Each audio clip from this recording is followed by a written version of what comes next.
Hey, everybody. Thanks for listening to the podcast. I'm Knives Monroe. I have somebody that I've wanted on this podcast for years. His name is Cody Weber. I don't want to make him cringe. I don't want to embarrass him because I'm fanboying all over his face. But I've been a big passive observer, a.k.a. fanboy of his YouTube career, if for lack of a better term. His photography, his music, there's literally nothing that he makes that I don't enjoy. And I'm not blowing smoke up his ass. This was just a guy that I wanted to be like when I was growing up, if I can honestly say that. So Cody, thanks very much for being on the podcast, brother. How you doing? Pretty good. Thanks for having me, man. It's my pleasure. Do you do a lot of podcasts? No, not really. I mean, back in the day I did a few, but I could count on two hands the amount that I've done.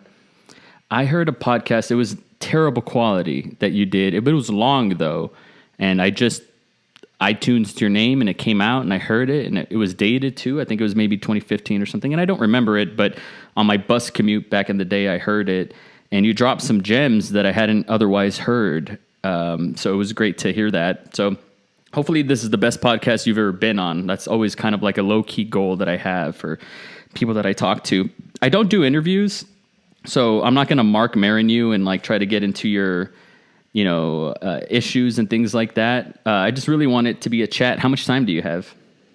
I really have as much time as you need, man. I'm not really doing anything. That is epic. So where are you at right now? What are you working on? How do you eat? Well, how I eat's actually kind of boring. I do family portraits and weddings, like photography wise. Oh. What really gets my rocks off, though, is I do this photography project this whole year where every day I get a different theme, and then I have to apply an idea to the theme that they give me. And I'm on day, 240 or something like that. And that's been kind of my main focus. Everything else has kind of fallen to the wayside outside of that. Wow. So who gives it to you? Like, where do these prompts come from? I thought you were just doing whatever you wanted every day. No, I some days I wish it was that way, but this sounds like actual work. What was that? This sounds like actual work. Oh yeah, it can be often. Sometimes it's really fun, but then they give you they handcuff you sometimes, and they'll be like, you have to shoot at a specific f-stop or a specific shutter speed, and those days suck. But the days where it's just like a broad term that I can play with, it's more fun than that. But the funny thing about it is at the beginning of 2019, end of 2018, I was really worried that I had fallen out of love with photography entirely. Because normally in a month I'll have about, between 400 and 500 edits that I've done. And in December of last year, I had 14. And the whole year was like that. I think I had less than 400 the entire year. I just spiraled into this I don't want to make anything type of deal, which I never dealt with before up until that point. So I was really worried that I had fallen out of love with the craft. And then I was like, I'm just going to look for because I had done a 365 in the past but that one was just like whatever I wanted. I wanted to do something more challenging. So I Googled 365 photo challenge or something like that. Mm-hmm.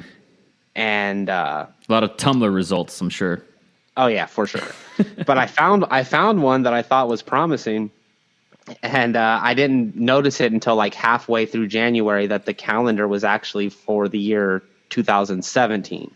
So it's kind of been a pain in the ass because the days don't line up with the months, and some of them are specific, like Valentine's Day, but it doesn't fall on Valentine's Day. So I'm ending up doing a Valentine's Day shoot 2 or 3 days after what was intended to be that way. So it can be a little bit of a pain in the ass, but I was already 25, 26 days into it at that point. I'm just going to roll with it. Wow. So this is kind of going to sound like a passive aggressive attack. I promise you it's not, but you sound really good. You sound like you're doing well. You're obviously committed to a long-term project. It's hard to commit to anything to 10 days, and you're already 200 and some odd days in. I mean, what's 2019 been for you, in a nutshell, relative to something that was pretty dark like 2017? Well, 2017 wasn't too dark. 2018 was dark as fuck. Okay. I don't have the gift of retrospect yet. So I don't really know what 2019 is going to be about. I probably won't know until midway through 2020. But like right now, I've the way that I feel like it's going is I'm in a good relationship, like a real healthy relationship. Mazel tov. Well, what to me is a healthy relationship? I don't think I've ever been in one. This is the healthiest that I've ever been in. Is that a recency bias, or how do you know? No, How do you know not it's at healthy? all. Not at all. What was that? How do you know it's healthy? Well, I mean, I guess I don't know that either, but it just feels healthier. It feels like there's a lack of criticism and judgment that I've had in prior relationships. Like the girl that I'm with now seems like really committed to accepting me, especially the things that she doesn't understand. Whereas before, the things that people didn't understand about me, things that I probably don't even understand about myself, they would try to change those things. Yes. You know what I mean? Of course. So I've always felt like I was stuffed in this box with every relationship I've been in.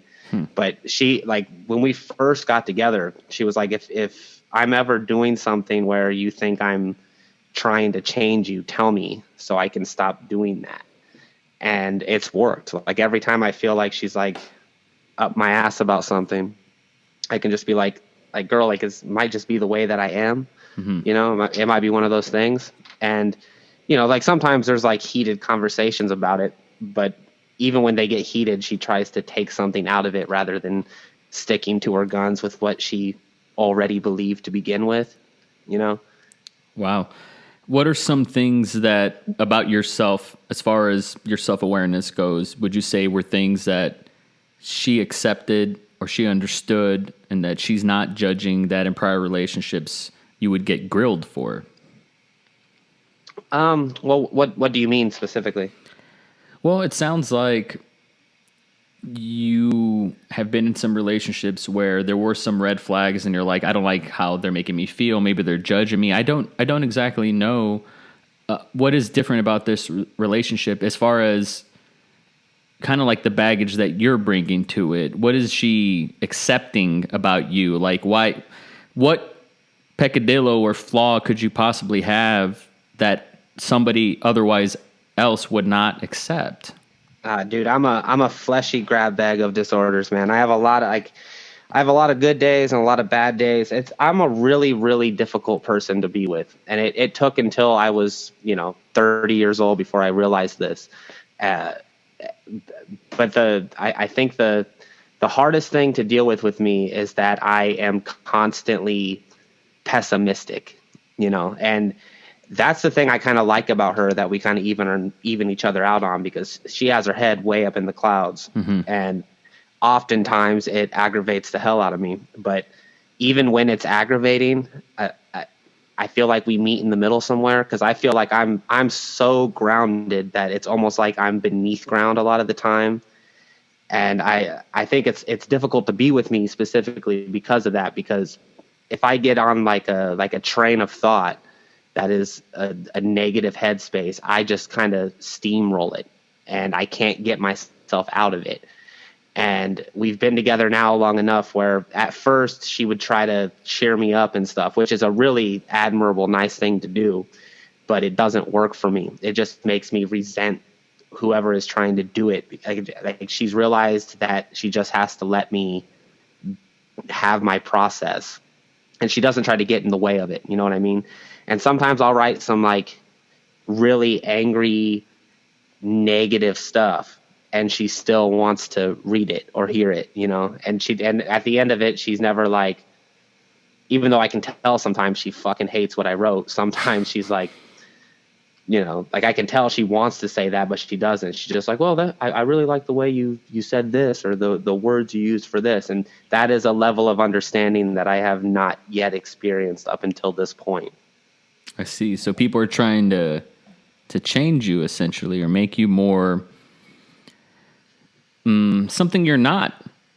Yeah, more palatable for sure. Like there's always some overarching criticism that every woman that I've been with in my life has had about me. And they've never been the same thing. Like the one thing that someone loves about me, the next one it's like, that's the thing I hate about you the most. There's no like secret sauce or whatever. Yeah. And what are some of those things? Like I said, my negativity for one. Sometimes I'm incredibly short-sighted. I'm impulsive. I'm hard to reason with. I'm stubborn. I have a lot of I have a lot of self-awareness, but it's almost like it plays against me sometimes because my self-awareness is telling me the negative things that I already know about myself. You know what I'm saying? Yeah. So, like when you put all that together, I totally understand that I am an incredibly hard person to be with. Is she an artist? This new lady friend? Yeah. It's kind of like, it's hard to say because she would never say that she was an artist, but she's definitely artsy. She has like an appreciation for the arts, which is another thing I really value about her, because historically speaking, I've always been with women that are artists, and it's the fucking worst. Like I would never want to do it again because either they're comparing themselves to you, which sucks because then it's a competition between you and the person you're with. So there's already this like seesaw of emotion, or they're trying to promote you to make themselves promoted as well. And then you feel almost like a prostitute in a way. Ah, that's shitty. I've never even thought of that. I didn't even think that somebody would be that wormy. I never even thought about that. Yeah, I'm very fortunate that I'm with an artist, and I've been in the same relationship for 6 years, and she does her shit, I do my shit. I'm oddly more successful than her, but she's a better artist than me. She's got a better sense of proportions, and just she looks at all my stuff and she critiques it and she makes it better. I look at her stuff and I'm like, it's done, it's perfect, Right. But obviously, I think capitalism is in tandem with a meritocracy to an extent.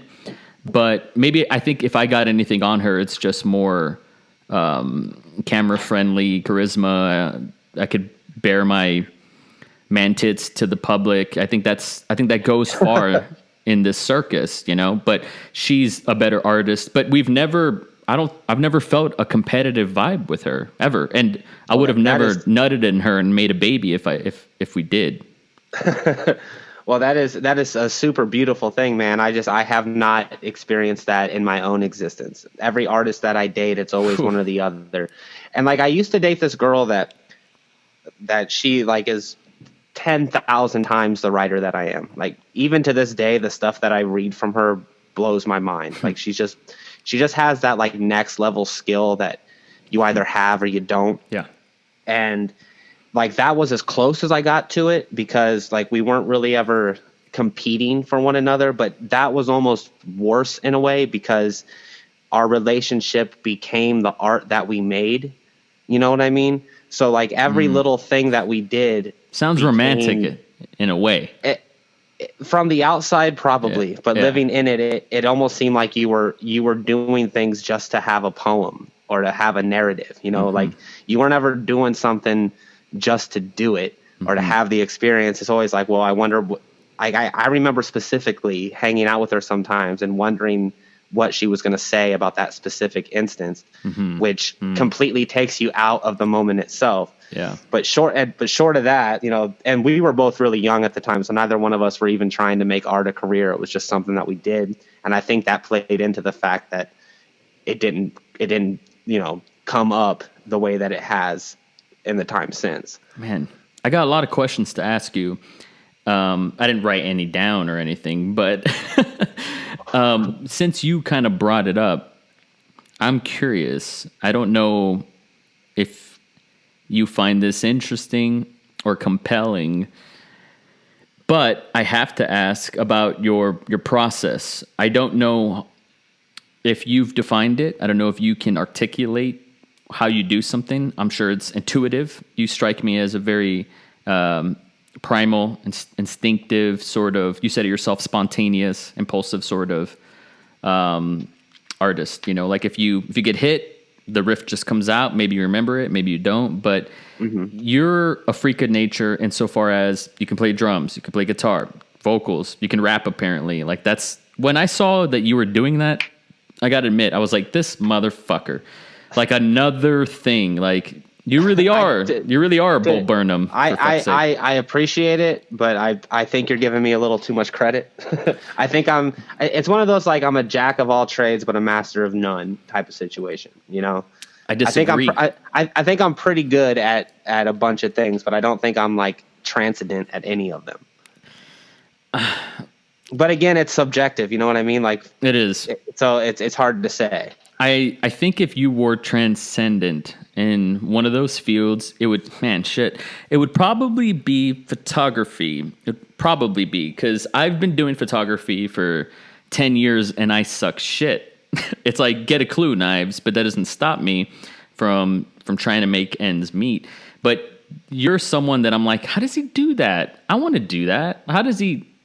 What camera does he have? Like, I'm like, I'm not that guy, but it's like, you're such a visual poet. As far as being a jack of all trades, you certainly are, but a master of none, I think you would reject whatever medium you were a black belt in. I think you'd reject it and be like, I don't know if you would embrace that. And I do take like a certain amount of pride in the fact that all the things that I do, people that are professionals in them generally don't like the stuff I make. Like professional photographers generally don't like what I do. Professional writers generally don't like what I do. I kind of reject that like hoity-toity like pretension that comes with becoming a professional in something. I don't want to be a professional. I feel like the kind of art I want to make is like, I want to do really lowbrow stuff. You know what I mean? I want something that factory workers and, you know, people that are bartenders or bar flies even can really sink their teeth into.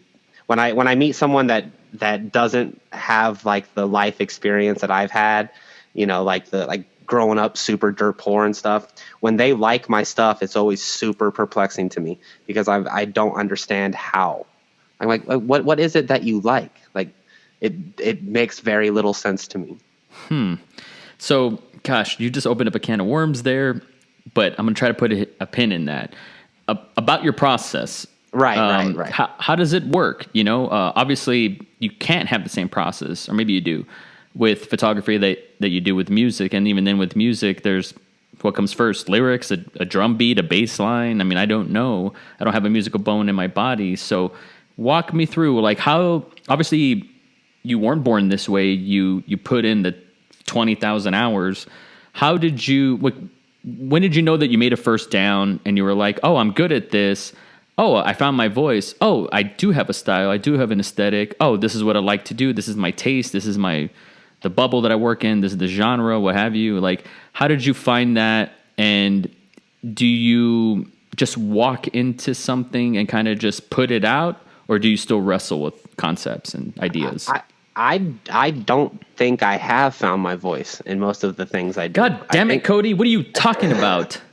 I don't think I have. Like, the stuff that I make, I don't feel like I don't think I've reached what I want to reach yet, but that's what keeps me motivated to keep doing it. You know, as far as the process goes, I don't really think there is one. And I think that goes back to my impulsivity or whatever, because I just wake up and whatever I want to do that day, that's kind of what I do. Like this year especially, it's kind of been, I'm forcing myself with the photography thing because I wanted to rediscover my love for it, which I have. But for the most part, and this is what I'm kind of excited about once this year is over with, being able to go back to this is just waking up, and if I want to write, then I go and I write. If I want to take photos, I go take photos. If I want to make music, I go do that. And it's probably why I do so many different things, because there are a lot of days where I wake up and the same thing I wanted to do yesterday, I want nothing to do with today. You know what I mean? Mm-hmm. The only thing that I ever feel like I have any kind of process with, and it's what I feel like I am in my core, is writing. I feel like I'm a writer first. You know, it's the art form that I first discovered. I've been doing it since I could read. I didn't know I was writing. I just started doing it. And it's the only thing that I do where if I don't do it for a long time, I feel incredibly guilty. Like there's this guilt that just eats at me. And I'll just write 20 things that suck to get to that one thing that I'm like, okay, this isn't bad, you know? Have you found your voice with writing? No, not at all. Sometimes I feel like I am a poor man's version of the people that I enjoy. You know, like when I write poetry, I feel like I'm a poor man's Bukowski. When I write like thinly veiled criticisms, I feel like I'm a poor man's Chuck Klosterman.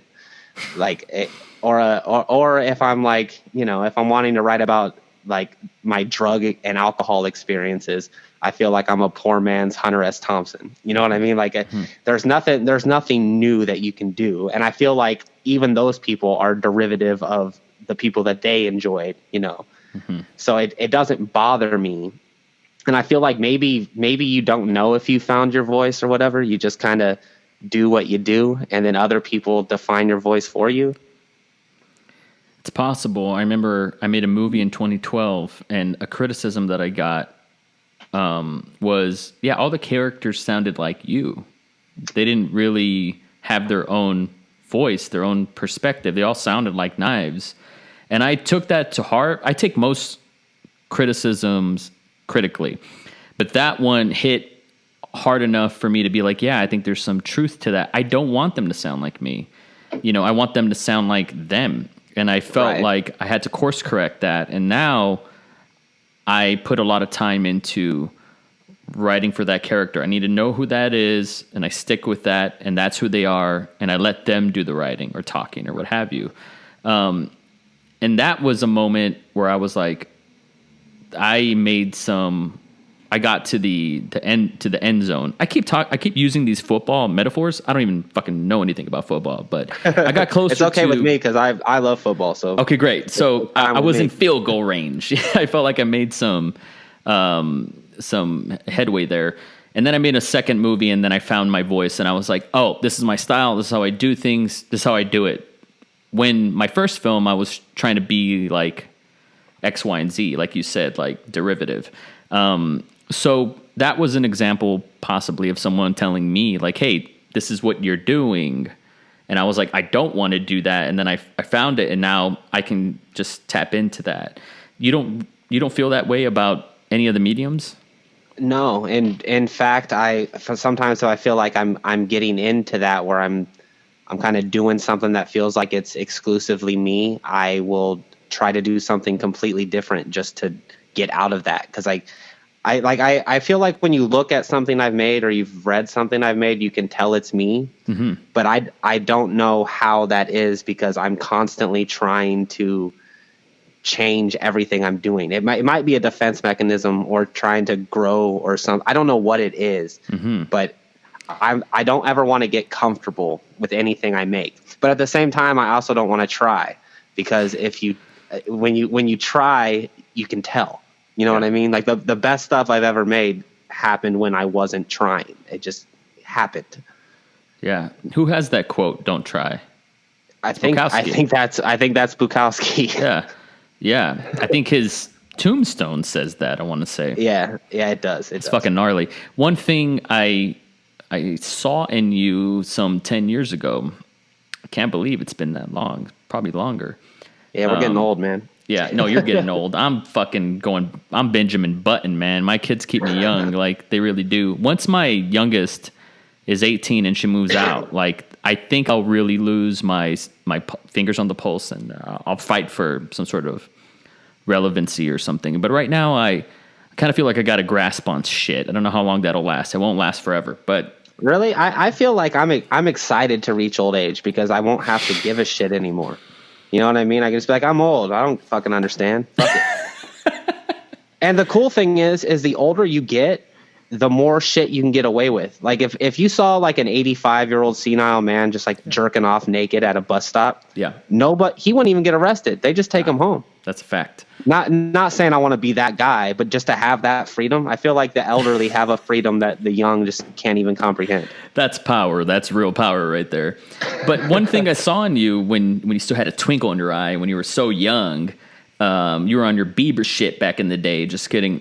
And one thing I saw in you that I saw in me, it was like looking in the mirror was, and this makes us sound really old, but I saw a punk rock quality in you where you cared, but you actually really fucking didn't. And you actually didn't, and you were going to hurt yourself to show people that you didn't fucking care. And you didn't care that you hurt yourself, which was like authentic to me. And I saw it in your work.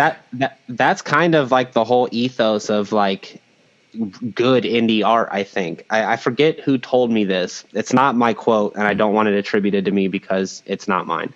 But someone told me that, Gen Xers were about not giving a shit. You know what I mean? Our generation, we don't give a shit, but we passionately don't give a shit. You know what I mean? It becomes an inverse of itself because you care so much that it makes you not give a shit. And then you don't give a shit so much that you begin to care because you don't give a shit. It's almost paradoxical in a way. I think so. And I see it in your work. And what you just laid out right there to me is that's put that shit in your fucking memoir. Like that to me is what it is. If I could distill 3 things that made me the artist that I am in no order, the visual artist was Jackass on MTV, professional wrestling, and I had the third one, but I can't recall. Those 2 things was so like redheaded stepchildren art forms, like they're bastards art forms. They weren't taken seriously, but they were really transgressive to me and to my mind when I was a kid. Like pro wrestling, I didn't care that it was fixed. I just thought it was insane that this was okay. I just thought it was insane. I still love pro wrestling, at least 90s pro wrestling. I don't really get too much into the modern stuff, but I definitely understand what you're talking about. It was escapism in like a really base way, and it like fed on your like primal instincts or something. It was also this choreographed, method acting, performance art, stunt choreography that was in a 360-degree stadium, very kind of Roman, Greek. And I don't know, just the fact that you could go on a highway and backyard wrestle or like kind of like and if it's consensual, it's a performance. Like that was really, that just like was like my spectrum that I love. To me, it was more like a circus. Like it's like old school carny stuff. Exactly. And I feel like that philosophy is still very prevalent in the medium itself. It is now. I think most of like current wrestling, and I'm caught up a little. I think now they just completely don't even try to fake it anymore. They don't want to pretend like it's real. I think everybody just knows what it is, and I think they've embraced that. And it's a lot like acting. Like I don't want to know Emma Stone. I just want to see the characters that she plays. I don't care about her, the person. But now wrestlers want us to care about Jake the Snake, the person. You know what I mean? Right. Which I respect that. It's like getting a peek behind the curtain or whatever. But you lose a little bit of the fantasy. Like even to this day, I listen to Stone Cold Steve Austin's podcast sometimes, and I love that like at a flip of a switch he can turn on that character. Yeah. And even now at 30 years old, I still believe it.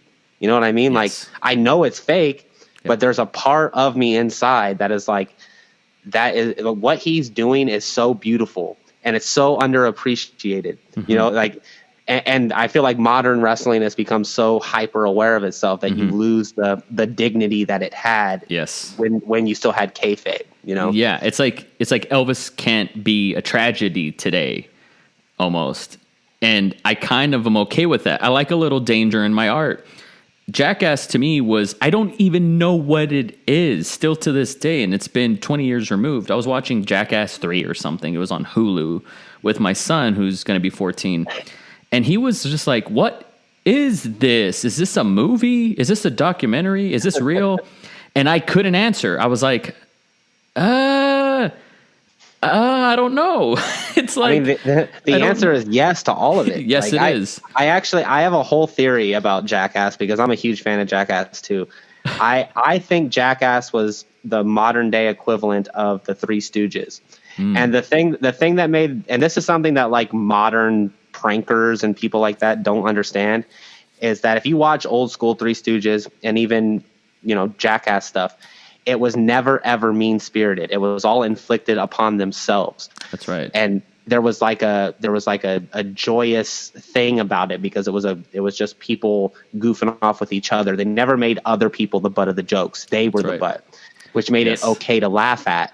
Yes. Because you know what I mean? Yes. Like a lot of things you see today, like it's inspired by Jackass, but they miss that crucial thing where they're making the audience the victim of the prank. And it becomes mean spirited almost, you know, like I can't watch it. And this, you know, like someone tried to compare the Paul brothers to the Jackass crew the other day. Like I had this whole conversation about it, and I was just like, I almost got mad because I'm like, it's not even close to the same thing. Yeah. It's just like sure, like maybe the visual aspect of it might be similar, but the philosophy behind it is 100% different. And it's the philosophy that made Jackass what it was, at least in my opinion. No, I totally agree, for sure. And like, if you look at Steve-O today, he is still, you know, pulling out his teeth, or like, you know, I don't know, burning his body and stuff like that. But he's like an old artist. He's like a gosh, I'm trying to compare him to somebody, but he's kind of like a Daniel Day of what he does, of his milieu. Oh.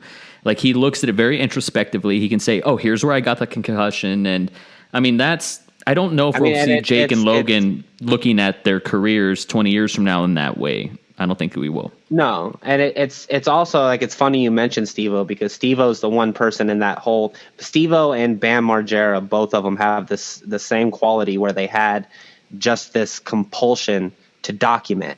Like if you watch Steve-O's newest videos, he has one, I don't remember what he's talking about in it, but there's like a shot of all the stuff he's filmed, and he literally has hundreds of these mini DV tapes. And that's it. Like he just has had this compulsion to document and make stuff, you know, and that's where he found value. And he's one of the few, like the rare exceptions, because he grew up very affluent, and you know, his dad was like the head of Pepsi or some shit like that. Yeah, in England or something, right? Yeah. He's had like an insane life, but he's still like he's one of the few that, like, you know, he lives a life to create and to put something into the universe that wasn't there before, and that's where he finds his intrinsic value. And I know Bam Margera is like a total walking piece of shit a lot of the time, and everyone I know that's met him has had nothing but bad things to say. But the dude has an appreciation for art, and he wants to put stuff out into the world. I don't like everything he's done. I don't like a lot of the stuff that he personally makes himself, but I love that he has that energy about him, that he has to do it, because I understand it. 100%. Did you ever see the movie feature film that he made called Haggard? I did see Haggard. That was like very, I mean, I was in high school when I saw it, but the fact that I could look at something like that and know that maybe there was a script, maybe there wasn't, maybe they're acting, maybe they're not, like that gave me permission to be like, oh, that counts. Oh, I can make a movie. You know, honestly, that was one of the ones that made me feel like I could do it too, because you could tell they weren't professionals. And I also love that, you know, sometimes the shots weren't great. Sometimes they looked bad. Right. You know, the characters in the film didn't have perfect teeth. That's something that drives me fucking crazy in TV and movies, and even now YouTube today, is the second anyone gets like a little bit of fame at all, their entire grill changes. You know what I mean? Mm-hmm. Oh yeah. Like I feel like if you have historically perfect teeth, if you've had perfect teeth your entire life, it puts you on a different socioeconomic level that makes it harder to understand people that didn't have the luxury of going to the dentist and stuff like that. You know what I mean? I don't know why I view it like that, but it's almost like, and I hate that about myself. It's almost like a me versus them mentality. And it's probably, a lot of it might be rooted in jealousy too. But the weird thing about that is there's been times I've met people, and you know, they grew up super affluent, and they're jealous of that I had the opportunity to struggle. You know what I mean? Because there's a fear that they have that I just don't. You know what I mean? Exactly. Like they don't even know what rock bottom is. I don't know how much you know about me, but before we get there, one brain that was responsible for Jackass was Spike Jonze, who's a tremendous visual artist, music videos, feature films. I'm sure you've seen his movies and you felt a way about them. I went back and I found a Fat Boy Slim video on YouTube. It looks like shit. For Praise You, the song, where Spike Jonze is doing like an interpretive dance movement, and it's very Jackassian in terms of, it's not scripted, it's not choreographed. It looks like a, very poor Danish film. And it was the most refreshing piece of art music video that I had seen in a long time. And I remember it from 20 some odd years ago, but man, I don't care if it makes you famous today. Actually, it probably won't. I don't care if it's not going to make you money today, but if I can just get to that place where I feel quote unquote confident to make whatever the fuck I want, the art that I want, when I want to make it, how I want to make it, deliver it, just put it out there and walk away and just feel good about it. Like that, to me, you can't quantify that. I'm chasing that fucking high. Like I'm just chasing that. Like you can't put a price on that. That's my philosophy. See, that's very interesting to me because I don't think I share that with you, because I think that for me it's the only thing that I'm even decent at. Like I'm not good at anything else. When it comes to like real life stuff, I'm garbage at everything. Like I'm bad at everything that most people are just naturally gifted at. We'll get into that later. But on top of that, I make stuff because it's like an itch I have to scratch. Like I don't ever make something chasing a high, or like I want to make something and feel good about it. In fact, most of the time, once I'm done with something, I abandon it completely and try to never think about it again, because I'm always about like what's the next thing I'm going to do. You know, for me, it's literally like there's like this itch in my chest that the only way I can itch it is by making something. And how I feel about it after the fact doesn't even come into play, because most of the time, 2 weeks after I make something, I hate the thing I made. Mm-hmm. Well, we share that for sure. At the same, like I feel both ways. Like I definitely resent if, it's hard to accept a compliment when someone's like, yeah, it's good. I'm like, you have shit taste. You don't mean that. I didn't try. Fuck you.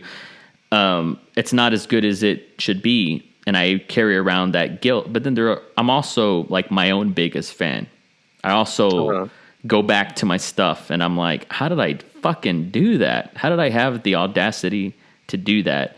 So I kind of just wanted to end that chapter on the whole Jackass thing. And I'm glad we were able to relate to that. But Spike Jonze, that music video, like I like to bleed in my work. Like I did this vlog or something video in 2009, and I don't know how I got away with it, but I probably shouldn't say this. It sounds so bad, but I'm just going to tell the truth. It was like this art piece, and I took a razor blade and I cut my forehead like the way, like a Mick Foley would, and just bled all over my bathroom, and it was pretty gnarly. And it just most recently got taken down, like just a couple months ago. And I was like, this thing was up for 11 years. Like, how did that happen? And I was proud of that because I just wanted to give something that nobody else, just that extra mile that nobody else wanted to give. And that is like a high that I chase. Like if I write a script, it needs to be so personal and so, I can't believe you wrote that. Dangerous, something at stake. That's the only way I can live with it or bite it. Like that video that I made, dedicated to you, and kind of like this old school video response from the old school YouTube days. That's what it reminded me of. That's what it was. That's what it was. And I had that itch and I had to scratch it, but I also said everything that made me nervous to say, and that's why I felt good about it. There are times where I put the mask on and I'm going through the motions, and it'll get the attention that I didn't necessarily anticipate, and I don't like it. I can't enjoy that because I wasn't me. Authenticity and living and dying on my sword on my own terms is what I'm fucking after. Like that is the high. Oh yeah. Well, I think that's another thing is I don't know. Like I struggle with identity a lot of the time. Like sometimes I feel like I am a character a lot of the time. Like I like the idea of being authentic doesn't even occur to me because I like there are times where I've just had really contradictory views about the same exact thing, you know, and I've expressed it, you know, and I suppose that makes me a hypocrite, but I just have a really hard time with the idea of Cody Weber as like an identity. It's to me, it's more like a mask that I put on, and people get out of it what they will. So who is Cody without the mask? Your guess is as good as mine. You don't know. No, I have no clue. I mean, honestly, like if I'm being 100% honest with you, I used to think I had a relatively decent grasp on that.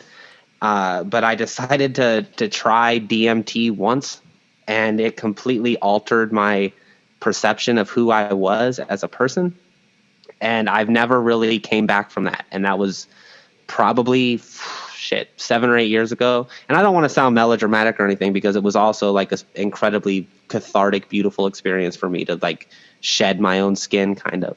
But it was also like my conscious brain and my subconscious brain were having a conversation, and then there was this third party, which was me somehow too, listening to both of them, and they were violently arguing with one another, and I was just sitting witness to both of them. And then when I came down from that, I struggled with which one of those three things are me. And I think they're all me, and I think none of them are me, and I think I am a product of my environment, and depending on the day, I might love something one day and hate it the next. I know it almost sounds like borderline personality disorder or something. Dude, this is why I love you. So I'm afraid to go through those, and genuinely afraid. Not much scares me, but I don't want to go do the work and get my mental checked because I don't want to label. And I know there's something. I tell people I'm a functioning manic depressive because I only have highs and lows. I don't got no medium. Like, I don't.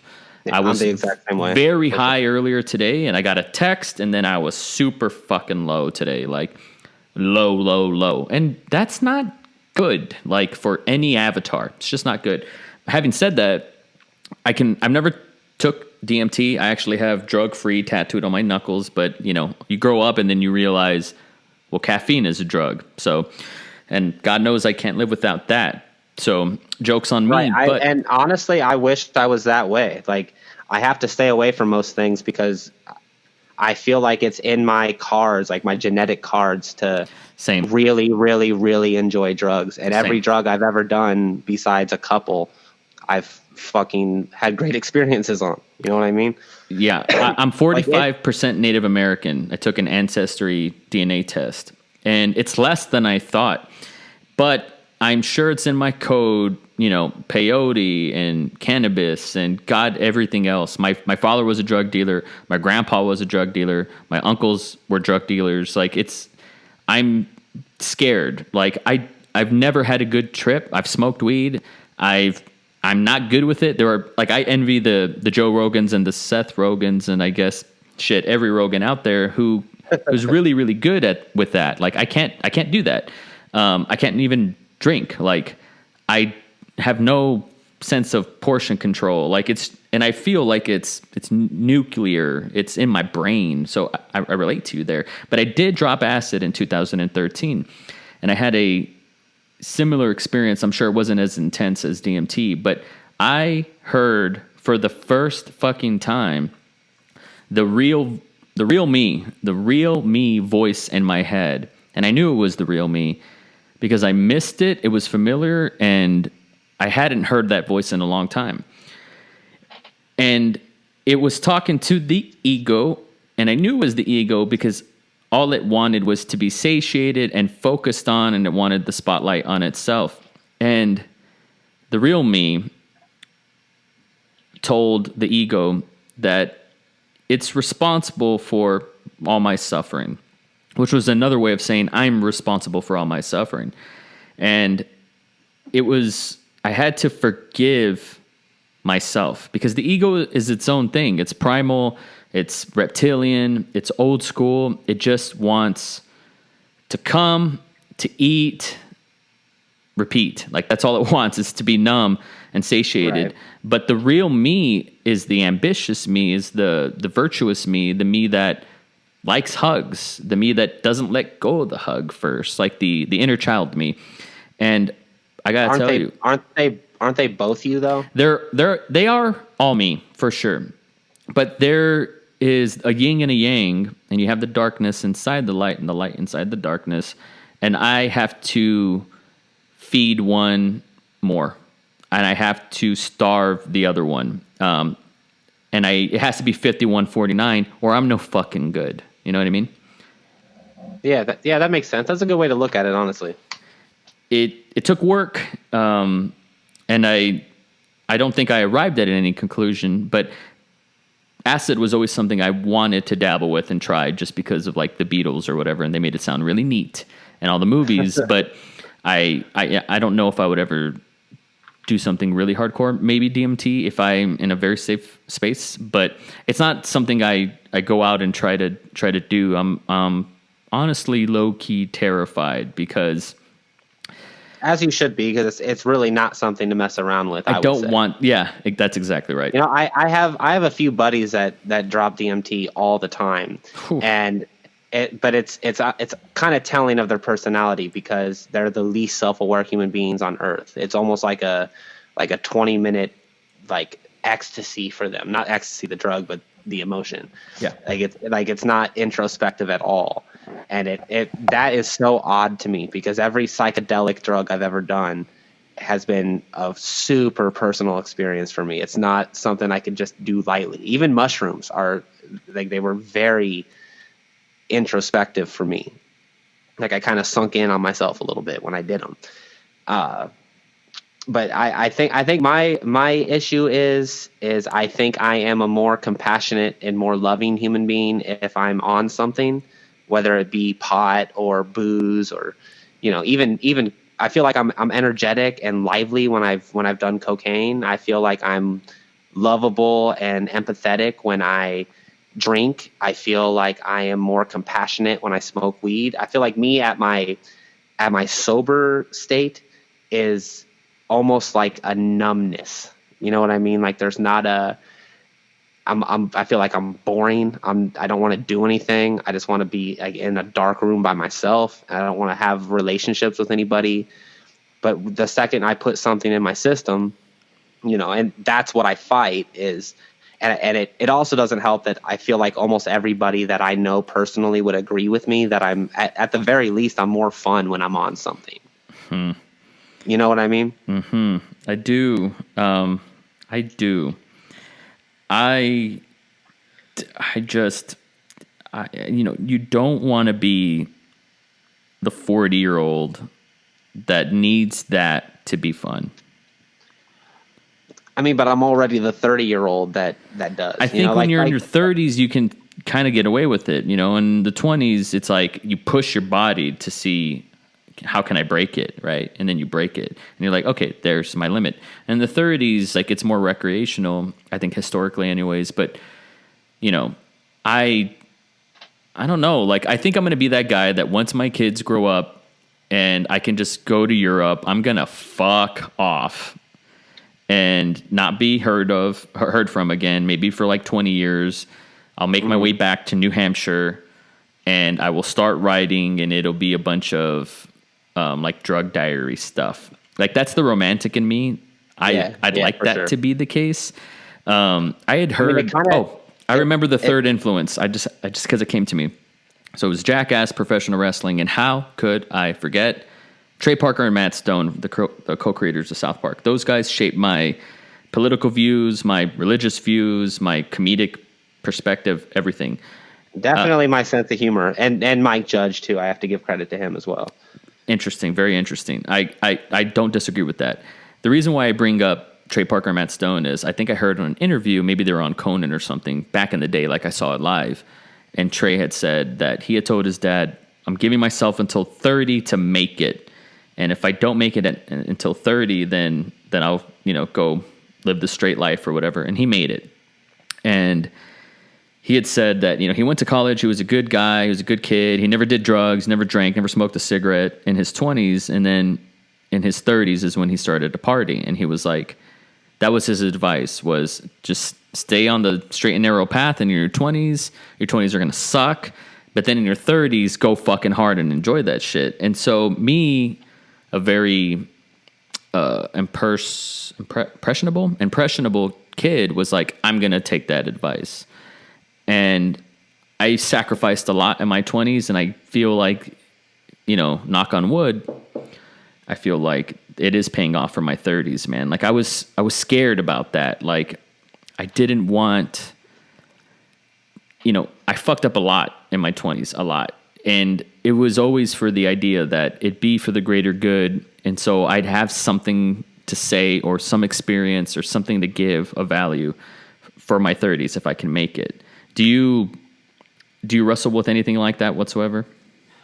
Yeah, absolutely. I do. I think that, you have a gift of thinking about a future that I don't have. I wish I did, but I think that it goes back to just being how impulsive I am. I don't think about what I'm going to do in my 40s. When I was in my 20s, I didn't think to be honest, I didn't think I'd make it to 30. Yeah. Especially in my early 20s when I was doing a lot of drugs. Jokes on you. Really didn't think I'd make it this far. So now that I'm here, I'm just kind of like, I kind of feel like I'm like one of those scents that's just like drifting in the breeze, like wherever it pushes me, that's just where I am. Like I don't have a whole lot of like intent behind anything I do. Like when like in my 20s, I definitely had like a little spark of like I want to make it, whatever it is. But once I hit like 25, 26, I was like I don't know if I want this. Mm-hmm. And then once I did a project that actually started to get momentum, and I was on MTV and CNN and on newspaper covers and stuff like that. Suddenly I realized this is awful. Like now I'm really worried about everything I've ever done in my life ever. What was awful about it? Everything. Like I didn't like the attention it was giving me. Like there was a part of me that did, for sure. Like the more like ego-based part of me that was like, finally, I'm getting some attention for the work I'm putting in. Mm-hmm. That part of it was rewarding and nice. But there's a lot of vultures that come out the second you do anything that picks up steam at all. Like I had people that apparently are my cousins that I didn't know were related to me that were just like, hey, man, we need to do a family shoot sometime. Like they just kind of like pick at your bones. You know what I mean? Mm-hmm. And I just realized like I couldn't imagine it on like a big scale. Like I have a lot of like almost sympathy for like mega stars like Bieber or Ariana Grande or whoever else is famous now. I don't know. But like there's a level of like you can't trust anybody you talk to ever, including your family members, a lot of the time. Because people just come out of the woodwork. Like the second I had even like a modicum of success, mm-hmm. It's almost like I sabotaged it intentionally. Yeah, like I didn't finish the project that I spent 3.5 years doing. I have like a hazy goal in the future of like someday you'll get back to it and it'll be fine. But the second it started getting popular, I'm just like, I feel like I'm in this box. And I was with somebody at the time that kept trying to make my work about them. And, when we split up, she changed the passwords to all the sites and even took over my Facebook account, like my business Facebook account, and changed the name of it. And her reasoning behind it was, if it wasn't for me, you wouldn't be anything. You would like, it's all like the credit belongs to me. Ooh, dude, that's a fucking nightmare. Yeah, I can't believe it that. was. It's a fucking nightmare. So like, I don't know. Like for me now, it's not about what is going to happen when I make something. It's just that itch. It's a compulsion. It's the only thing I'm good at. It's the only thing that makes me feel like I have any value at all. It makes me feel good to make people feel pretty, or to make people feel like they're giving, like they're finally being artistic in a way that they didn't feel they were capable of being prior to doing something with me. I really like working with people that have an artistic streak and I can feel it in them, but they've never had a chance to explore it. That makes me feel like I'm giving something to the world, and not like the world as a whole, but like someone's personal world, which to me is A, way more gratifying, and B, way more important, because the whole, like if you look at the world as a whole, I think it's fucking disgusting. I hate it. I wish I was on Mars by myself. Mm-hmm. But then when I'm I'm a part of people's personal worlds, those worlds are oftentimes beautiful. You know, those are the worlds that I give a shit about. I don't really care about the rest of it. Yeah, happiness is only real when shared, right? They say that, you know. I don't know. Sometimes I feel really happy when I'm by myself too. You know? I do, to an extent, you know. There are some sunsets and some places I've traveled where I'm like, this is nice, but there's something in the water. Like, I can't enjoy this because certain people aren't here. That maybe if they were there, I probably wouldn't even... the grass is always greener. I'd be like, this person kind of ruined it for me. Who knows? But I was going to say the inverse of that is there have been times where I've sat witness to a beautiful sunset, and the person I was sharing it with wouldn't shut the fuck up and enjoy it. Yeah, you know what I mean? Yes. So like, it goes both ways. Like for me, I'm struggling to do it, but I'm trying to do it. Is whatever situation I'm in, just make the most of what it is. If I'm by myself and I see a beautiful sunset, that's exactly the way it should be. If I'm there, even if I'm there with someone that won't stop talking when I really don't want them to talk, that's the way it's supposed to be. It's not supposed to be anything else, you know. Like, all roads led to that. Yeah, that's a fascinating perspective, and it's something I can really get behind. I go back to a decade ago when YouTube was pure, and I saw you, and it was like being in high school, and you see like an indie kid, and you're like, well, he's got Chuck Taylors. I've never even seen those before. That's neat. Oh, he's got a camera. Oh, I didn't even know kids our age could own a camera. Oh, he dyes his hair pink. Well, that's cool. His parents must not give a shit. Like, you were like that kid where I was like, you could be that, you know? And I would go to Blockbuster and Hollywood Video and, you know, all these little indie stores in my neighborhood.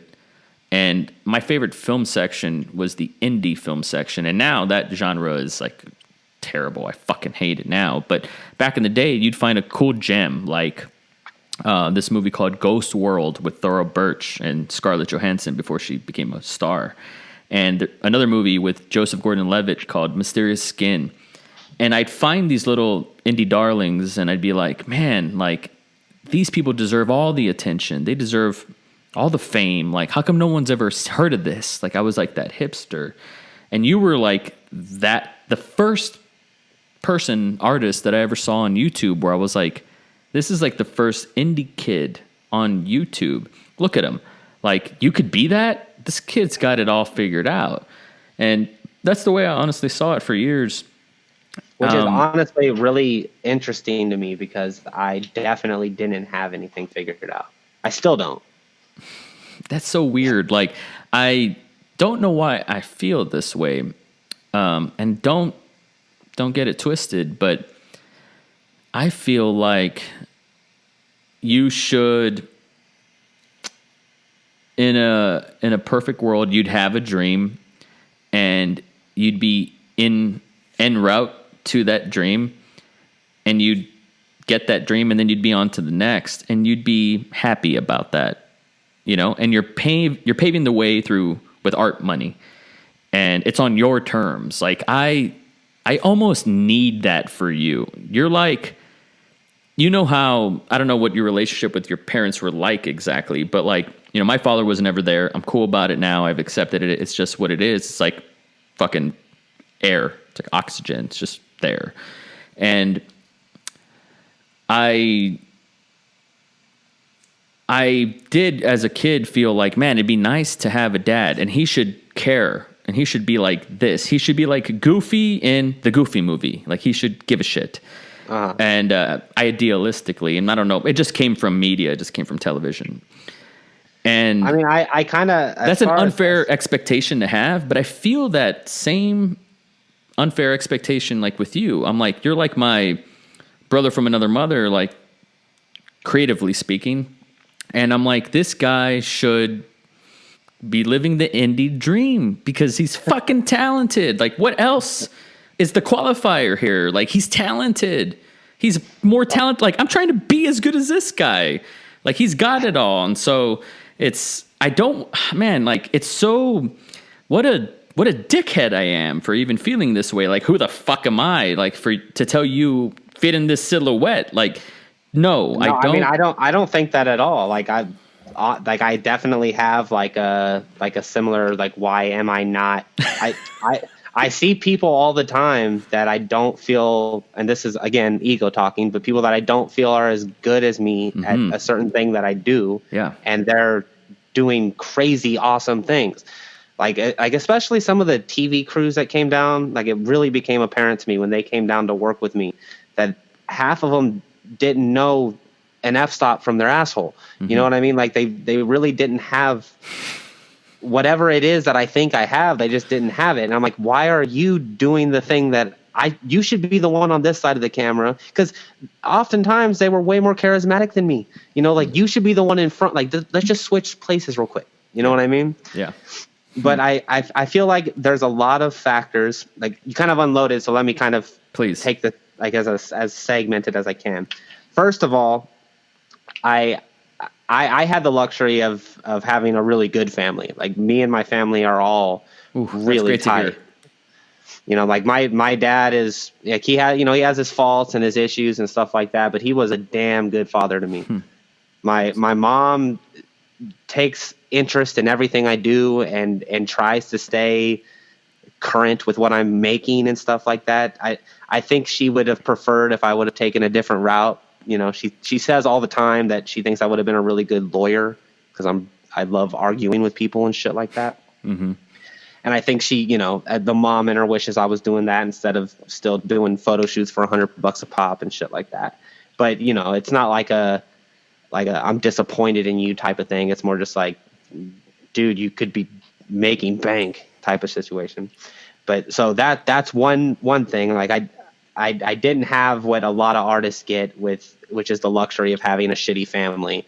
I had a family that was super supportive of me, bought my first cameras, let me be a weirdo, never tried to get me to be somebody I wasn't. In fact, if I was ever acting like I was not like what they perceived to be me, they would straight up sit me down and be like, why are you doing what you're doing? Which gave me a sense of, like, I can really say and do whatever I want. I didn't have that, like, prison that a lot of kids had, which I think kind of fostered my creativity in a way. And like, everybody in my family is creative. You know, my dad's a musician, my brother's a musician, my grandpa's a musician. My mom is good at anything she tries to do ever. It's annoying.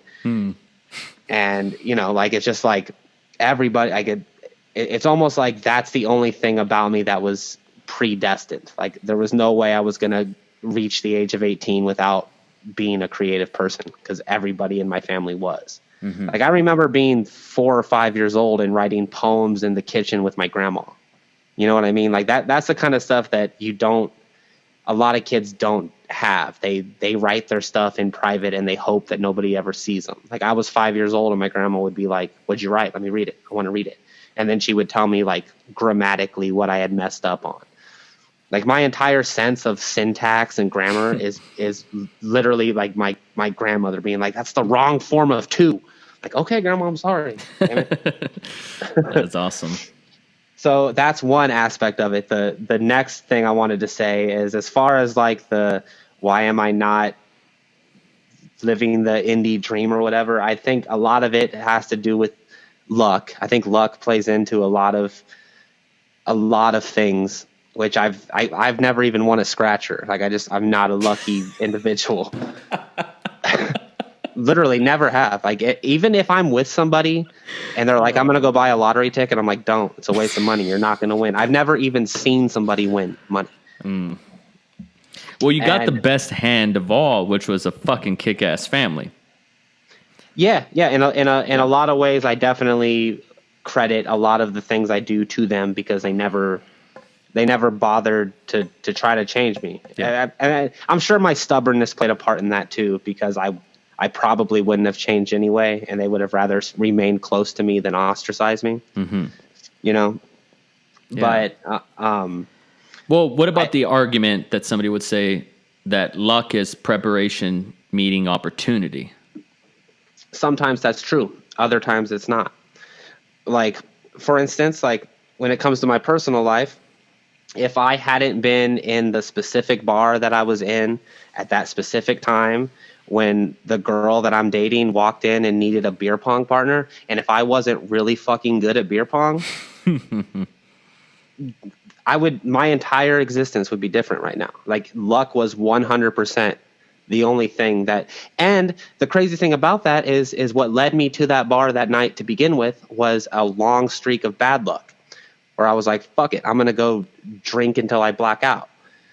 You know what I mean? So it's like a teeter-totter of bad luck with good luck, and then you take the opportunities that are given when the pendulum is shifting. So luck, that's one reason. I think that is the biggest reason. Not the biggest, it's the second biggest. Mm-hmm. The first biggest is I have a real lack of motivation when it comes to being successful. So I have a theory, and this is where I'm sprinkling a little bit of asshole salt on this steak here, but okay, I can't wait. I think, and this isn't a your dick's too big for this part kind of criticism, but I honestly have this theory that people who are super talented and gifted, and it came natural to them, that they just don't have the ambition. It's like Allen Iverson, right?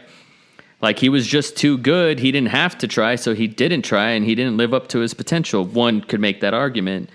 There are some people that are so just, they are the silhouette. They got it all. They're destined to succeed, and so I think they unconsciously, this is just a theory, I think they unconsciously, I don't want to say sabotage, but make it more difficult for themselves so they can say that they earned it by merit or something.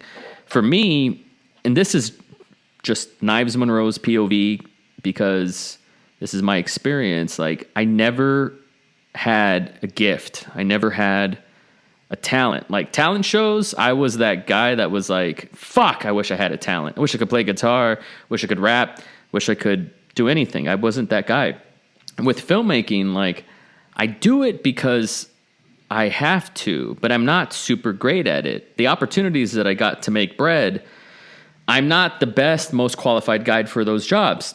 I just show up early and I'm the last to leave and things like that. Like, it's just work. I have that ambition to desperately live and die by my own terms, but I don't have the talent. Like, I'm a result of mediocrity. Just, you might have the sharper axe, but I got more swings in me, type of thing. And I'm not saying you and me personally. This is just a macro kind of theory, because I have friends that are just fucking wicked writers, don't do anything with it.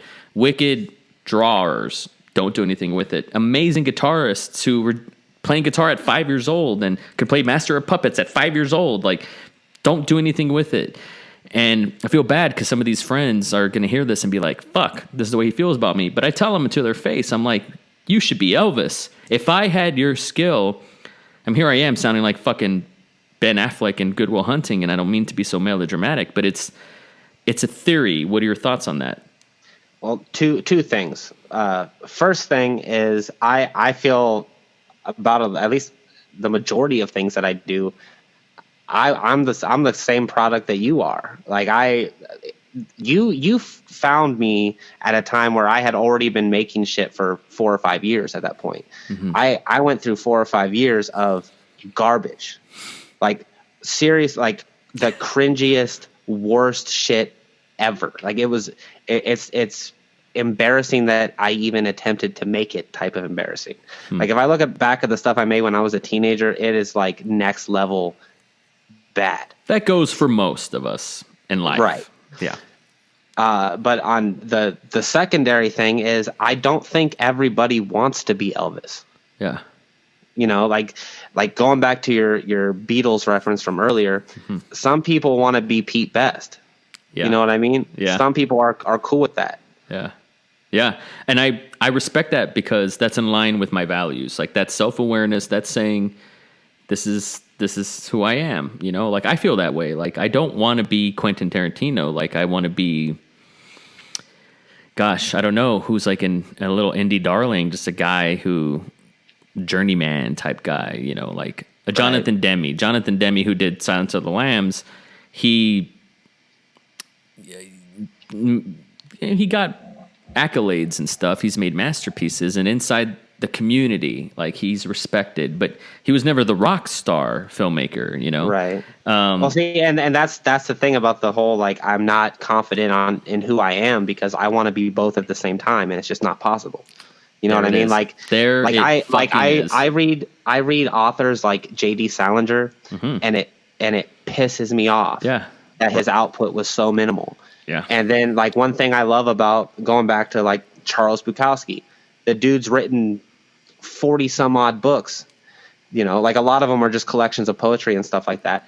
But he put the work in, and I admire that. And then even going back to like a more traditional sense, when I look at athletes like Michael Jordan or LeBron James, and that like tenacity and drive is really admirable, and I wish I had it. And sometimes I do. Like I have to make something every day of my life. I have to. If I go a day without making something, I feel like a total garbage piece of shit human being. So I have that. But at the same time, like if I were to make a portfolio of everything I've ever done, it would take years just to make it. It would be bananas for sure. It could land you a job at fucking working for Steve-O's dad, Pepsi or some shit. Like you could do anything for sure. I believe that. Well, I appreciate that. It's a fact. But I feel like I have those traits that those people that I love or admire or respect have. But I also have a certain amount of respect for somebody that just does it on their own terms, on their own time. And I have, like, even the same thing that pisses me off about J.D. Salinger. I'm like, that is so fucking dope that you could write a masterpiece and then not want to keep doing it. You know what I mean? Like you just did it, and then you're like, okay, I'm gonna be like a recluse now. Yeah. And that's gonna be the rest of my life. Like there's a certain I have a certain amount of respect for somebody that there's not a single part of them that gives a shit about respect from the masses, that's what I struggle with. Is I don't care about being famous or infamous even, but I want people that hate my guts to have to sit there, and when they're talking shit about me, somewhere in that conversation they have to say, well, that he is good at what he does. Yeah. That's enough for me. Yeah.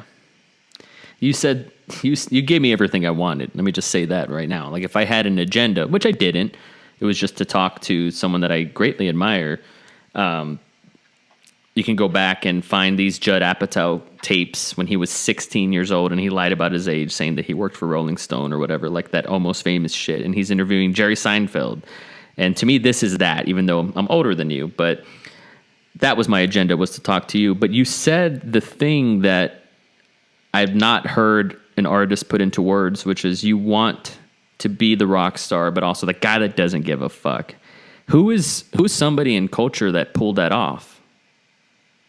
I don't know if there is one. I feel like because you, like I said, I think who you are is what everybody else makes you out to be. So let me say this. You triggered me earlier, and I almost didn't say it when we were talking about drugs. I had this thought today at the gym. and it was an evil thought. And every now and then I get evil thoughts, which this goes back to the voices, like they're all you at the end of the day. And I was like, why do I even think this is evil per se? But it was that, perception is reality. We've all heard that. And that is, if you can weaponize that, it's truly powerful. People look at me a certain way and my persona, and they think that I'm too busy to talk to them when it couldn't be any further from the truth. But perception is reality. There's a way to rig it. There's a way to hack it. And I think people that do that, mediocrity can rise to the top that way. The people that were documenting you, that you were like, hey, this should be the other way around. I should be filming you. Perception is reality. How did they get that job? I mean, they shined. They were shiny at the right time in front of the right person.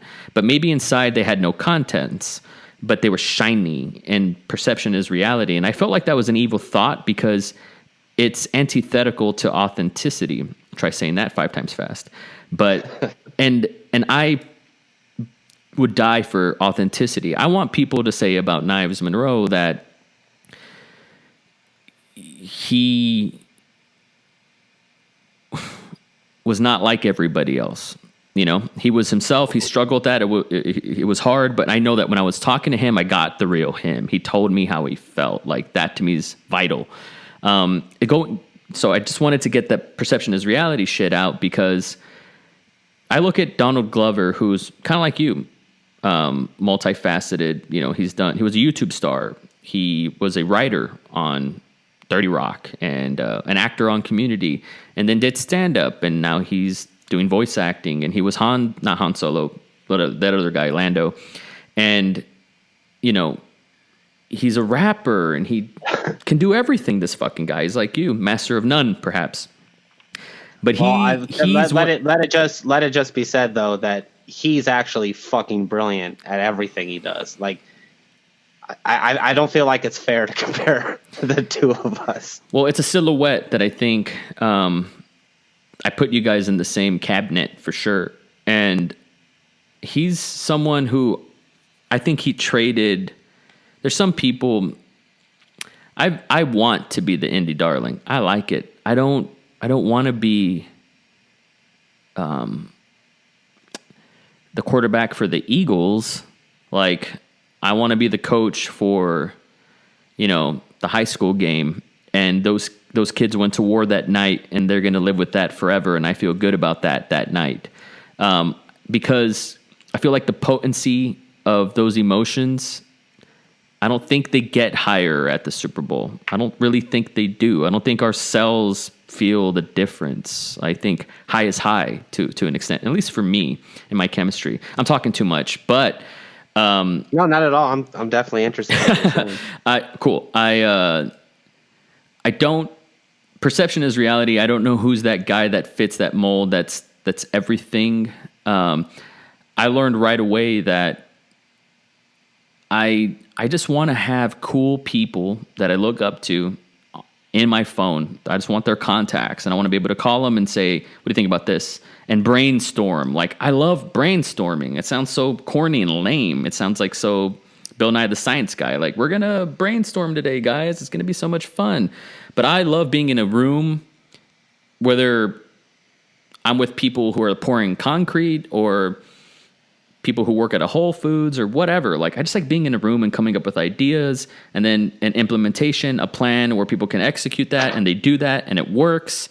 And it's like being a theoretical physicist, and you have the formula, it should work, and then it does work. Like, I care about that more than fucking anything. If I can just do that, I'm a success. The money, all the bullshit, like, the noise and the waves that I make on the internet is just to attract people into my world so we can brainstorm and make dope shit. That's it. I don't care where it goes. I don't care how much it makes. But here's the thing, like, you got to be worth a shit for someone to give you their time, right?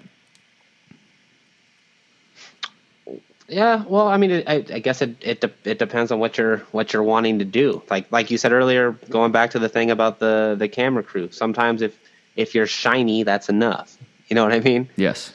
But also I don't think you give yourself enough credit, man, because I've seen a lot of the stuff you've made, and I don't want it to be like a circle jerk or something, but you're definitely more talented than you think you are. I think people confuse. I want to accept that from Cody Weber so bad. Just so you know, if I really believed it, I'd accept it. It's hard because I really think my only talent is saying, fuck it, I'm going to upload it anyway. That's it. Like that's the only difference. Like that's exactly what I feel about myself, though. Too. That's so strange. Like you said to yourself, like it would be nearly a fruitless endeavor to try to create your portfolio, right? If I gun to my head, Knives, create your portfolio, I'd be like, just fucking pull the trigger. What? Just fucking pull the trigger. Let me say I love you to my kids, pull the trigger. I couldn't do it. I couldn't do it. But I didn't say I would enjoy doing it. That's why I've never made one. But my point is, it just, it would be like, here's this, I got nothing. Like you have such a body of work. You said something to me. I called you, I was at a Starbucks at the time last year, I want to say. And you said that the body of work that you make, like that is your art. That is who you are. Like the collection, the archive, the body of work, like that is the art. And that really helped me, man. Like it really did. I don't know if you eat your own dog food. I don't know if you practice what you preach, but that's something to me that I tell other people. I'm like, that are struggling with being an artist and eating and all that stuff. It's like, don't worry. Like, just keep making the sculptures. Just keep saying "ta-da," and then you have a constellation, that you can be proud of. You got to look big picture when it comes to that. Do you have? There's no way to sugarcoat this. Like, do you have? Like, what is your brass ring? Do you have goals? Like, what's the thing that you're like? What's that itch that you're like? I gotta fucking do this by any means necessary. I just gotta put something into the universe that wasn't there prior. Like it's almost like I give birth in a way. Like that's a super fucking corny, pretentious way to say it, but it's almost like giving birth to something every day. Like I make something that 20 minutes ago that shit was not there, and if it takes me 5 minutes to do, there's a big chance that it's going to outlive me. Like if I were to if the last thing I put out was the last thing I ever did, it would live longer than me. You know what I mean? Like it has a legacy with or without me. And that's another, like, that's a reason why I don't like explaining things that I do to people, because I feel like if you have a personal meaning to something that I've made and then I tell you what my meaning is, then it dilutes your meaning. Mm-hmm. You know what I mean? It does. Yeah. So when you go back to like the body of work thing, I do think that is your legacy, but I also think that is why I feel like I'm always wearing a mask, because the thing that is most important to me, everybody in the room is going to see differently. Like the art itself has a different meaning to every single human being that looks at it. And I feel like every person that has a conversation with me is talking to a different person. They're all me, but they're also, none of them are me too. It's whatever you're getting out of it.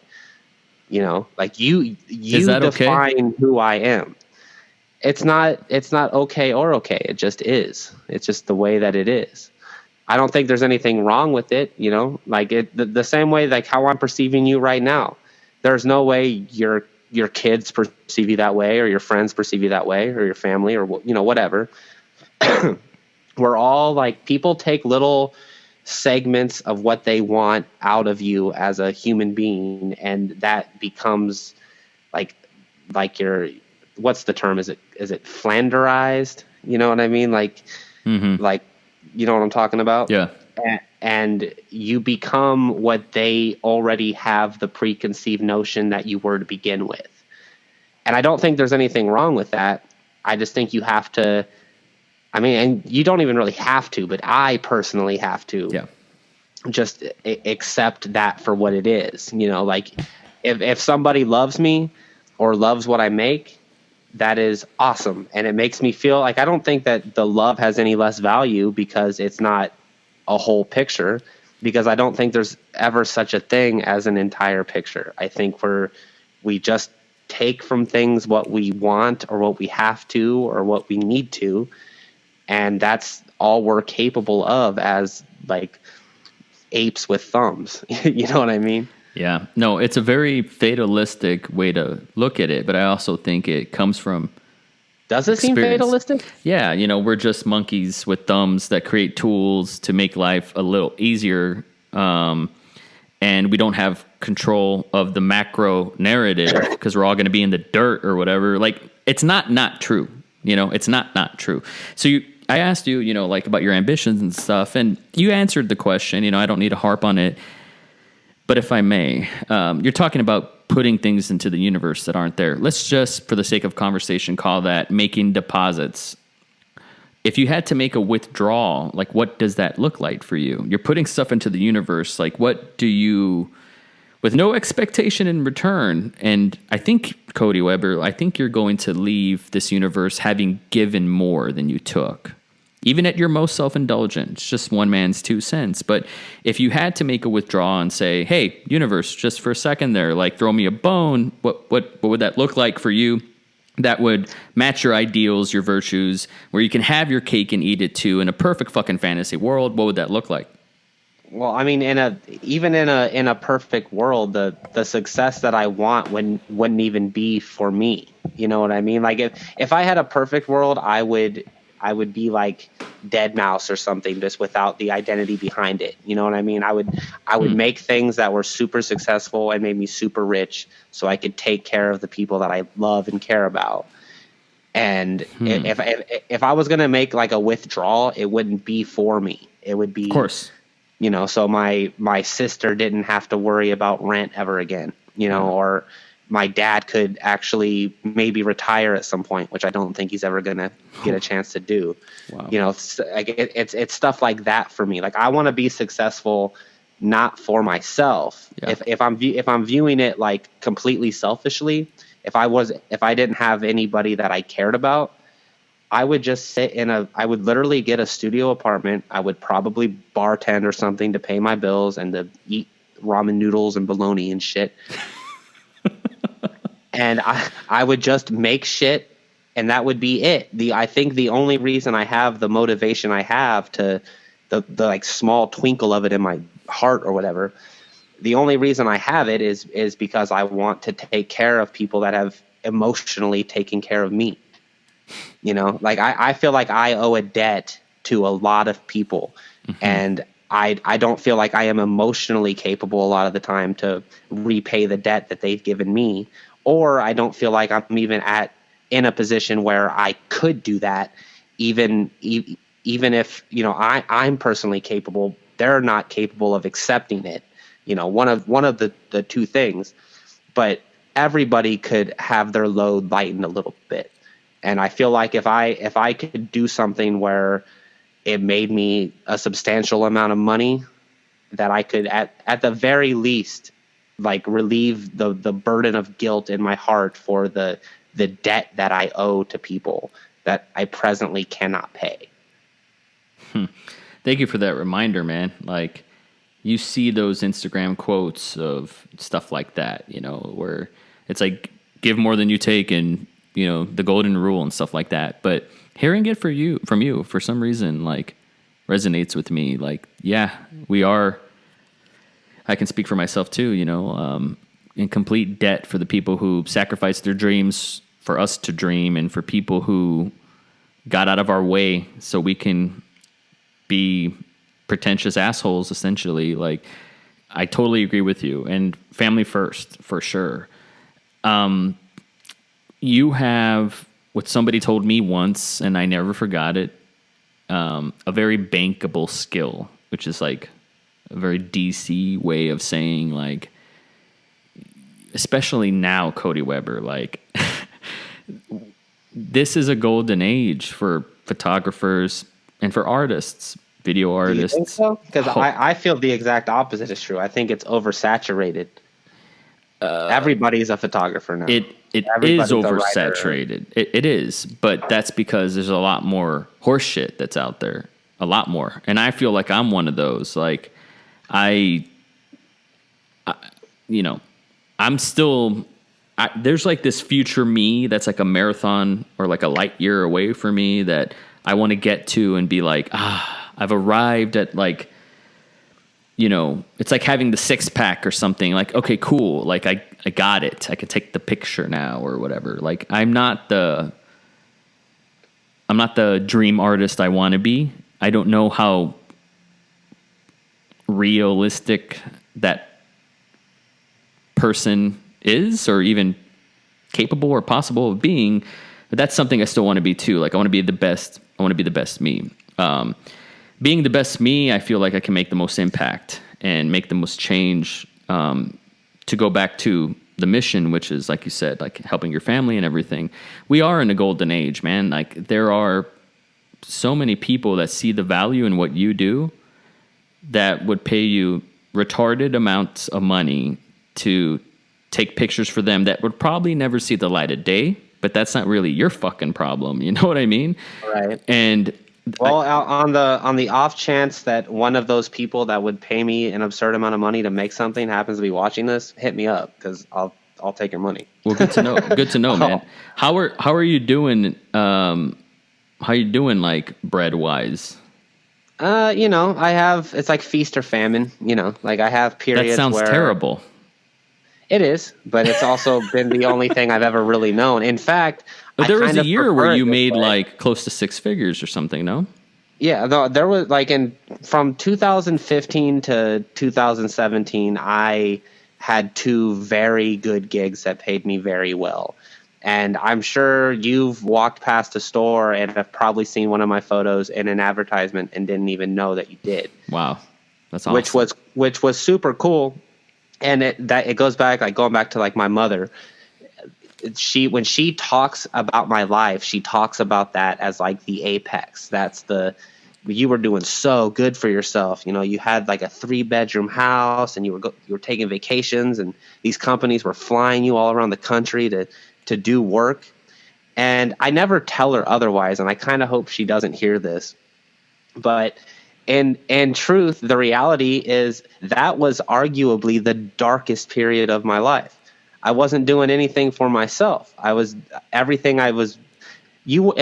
care how much you love something. Like there's that stupid fucking phrase that I hate where they say, if you make a job out of what you love, you'll never work a day in your life. That is such horseshit, because I don't care how much you love something. If you do it for 17 hours in a row, when you get home, that's the last fucking thing you want to do. Like you just want to sit back and do nothing.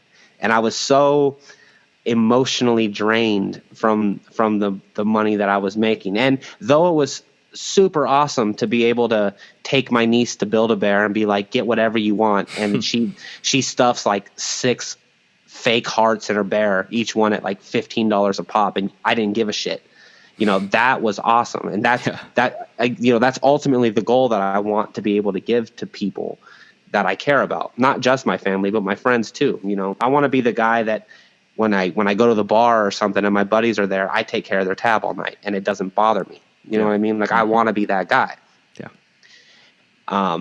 But the truth of it was it's like that seesaw thing, man. Like I was just doing so much that I was so lean, like in the soul or whatever, that it didn't matter how much money was in my bank account. And by the time I left the job anyway, all that money was gone anyway. So it didn't really change anything. At least with what I have now, all of my like situations, it's like, okay, I got to come up with this for rent. I got to come up with this for food, with this for electricity, this for water. It's all like very short-sighted, and I could be like, okay, I've made that much. I'm good. Now, if I have a little bit extra, maybe we can go out to eat, or have a decent dinner, go to like a sushi place or something. It allows me the freedom to make things on my own terms. And I would rather be broke and creative than rich. In my mind, what I thought was rich, because I never had that kind of money before in my life, rich and broke inside. Yeah. I'm gonna get in trouble for this.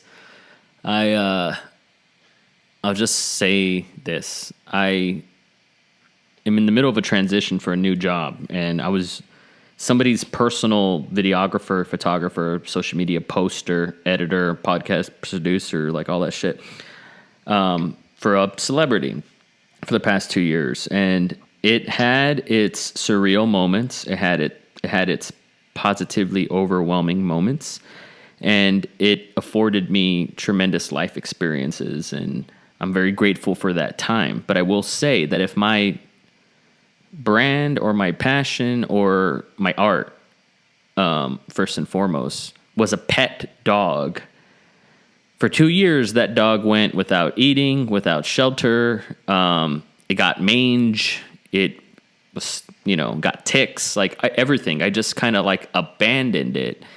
And that was the trade-off. Like it was a trade. Like it's hard to find that balance where you're living the life that you mentioned, where you could go to Build-A-Bear, get whatever you want, and still play your music your way. What would it take? And I've lived it too. And I did it for 2 years, and I had to put my shit on hold. And I looked at it like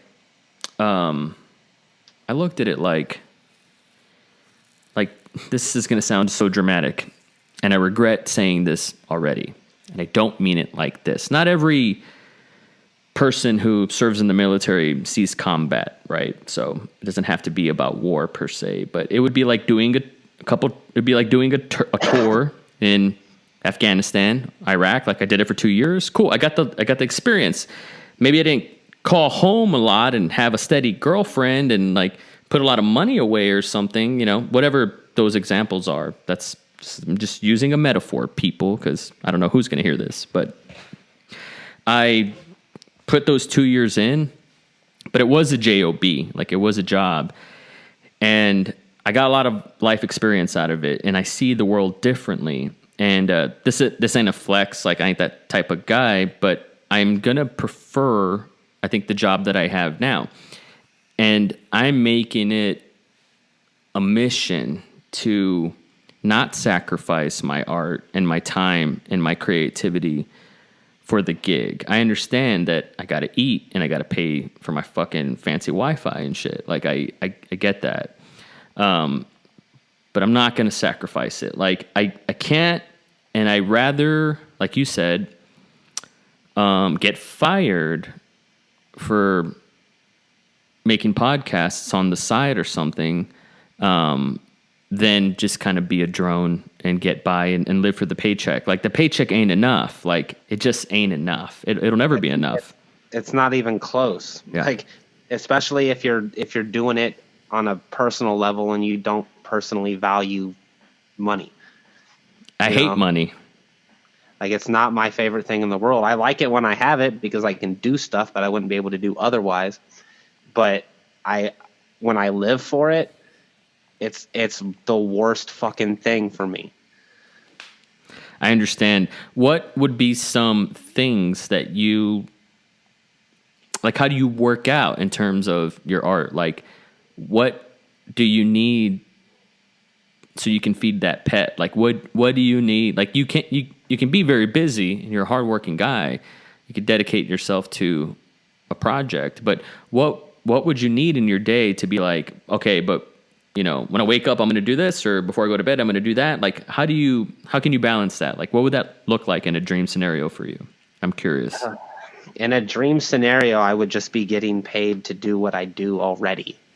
I would just have a financial backing behind what I'm already doing. Like if I never, I hope that none of the people that I work for regularly hear this, Mm-hmm. but if I never had to do family portraits again, or another wedding, all the like bullshit parts of what I do just to get by, if I never had to do that again, that's the dream scenario for me. If I could get by on just making stuff for somebody, I don't care what it's for, just making something for somebody, but it's on my own terms and they just use what I give them, Like ideally what I wish would happen is a company just hire me as like on a freelance basis, and they pay me a salary, and I just do what I do, and they use what they want and then disregard the rest. You know what I mean? I don't have to think about it. I don't have to travel anywhere to do anything. I don't have any commitments. I just make what I make, and it is enough, you know? Which is why I kind of wish that you could still make money as a writer, because if I could just make money sitting on a chair and hammering out the keys, that's the ideal situation for me. What do you write exactly? You sent me something online, and we don't have to talk about it, but I didn't get to go through it. Yeah, it's fine. It's a book I'm working on. I just figured maybe you'd like to check it out. I cannot wait. I'm honored. I'm so fucking honored. And finally, I have something that, I mean, I got a bookshelf and I got a shitload of stuff I haven't read. This is something that I'm going to make a priority. So thank you for that. What do you write, or what do you want to write that you could get paid for? Like, all these things are hackable for sure. I'm just trying to figure you out. when it comes to writing, I don't have, like, that's the most pessimistic part of me, which sucks because it's also the thing that I value the most. Mm-hmm. But I don't think there's much of a career in being a writer anymore. I don't think people people as a whole value literature in the same way they value visual art. Do you write nonfiction, or fiction rather? No, not really. I think I don't know. I kind of have this alter ego, I guess, when I'm writing. So it's like, I'd say 70% truth, 30% embellishment. But there are people that are making money on Medium. Have you heard of Medium? I've made money on Medium. Oh, that's what I'm saying. There are people who are making money doing video essays that are like my favorite YouTubers are the ones that write something, however many words it takes to make a 10 to 15, 20 minute video, spoken word. And I think that's tremendous space for sure. Yeah, I mean, I agree. But I also think that the last remaining sector of like writing that you can really make money with is being a critic, which is the last thing I want to be in life. You know, Yeah. People tell me all the time, like, you have such strong opinions about things, like, why don't you make like a music review channel or a movie review channel? And I think for every one artist, there's 25 critics, and I just don't want to be one of those people. It's probably, You know what I for mean? every one artist, there's 10,000 critics, but I know what you mean. Yeah, I was probably under embellishing. Yeah. Probably 25 that get paid, but the rest still just do it recreationally. No, I agree. I see what you're saying. Have you thought about, are you still in Keokuk? I am indeed. Have you thought about moving? At this point, I don't think I will. Like, I have a home base here. My family's here. My girlfriend's family's here. I feel like there's certain members of my family that need me around, which gives me a small sense of purpose. You know what I mean? Like, I feel like ideally I wish I was on the West Coast. Like, that's where I wish I was. But the burden that would come with it, not just the fact that everything is 50,000 times more expensive out there, but the personal burden of feeling like I left behind something that needs me there. You know, like, maybe once the young members of my family are grown up a little bit, and they don't view me as like the cool uncle anymore or whatever, then maybe I could feel at liberty to go somewhere else or do something. But I left for a long time. I left Keokuk for, I don't know, 9-10 years. And, I lived in New Orleans. I lived near Detroit. I lived in Chicago. I tried to make that work, but the truth is that I'm just a small town kind of guy. I like that I can get to anywhere I need to go in town in 5 minutes. You know what I mean? There's no traffic jams. There's no congestion. There's no, I'm just not a people person at all. So living in a place where there's not a ton of them is preferable for me. I get that. I was living in a border town in South Texas called the Rio Grande Valley. It's just desert and trash and palm trees and no jobs. and I had to leave, and I went to Austin, which was only 5 hours away, and it was the closest place that was anywhere. I mean, if it didn't matter what city it was just the closest place. And I just was going on a run one day, and I told myself, like, if, like, I'm dying out here, like, if I just take this energy and put it in a place that has more opportunities, same energy, I think it could provide me more opportunity and more, like, something lucrative. And that turned out to be the case. Like, all I did was move. I was just me, and I moved, and I didn't necessarily work harder. I was just working at my pace, but there was more just at bats, like just chances. People would take risks, and I fucked up a lot of opportunities, but I finally got lucky, as you said. Like, I got lucky. It's just the black and white of it. I do think this is where I'm going to quote Tony Robbins, and I'm sorry, you can roll your eyes. I can't see you, but feel free.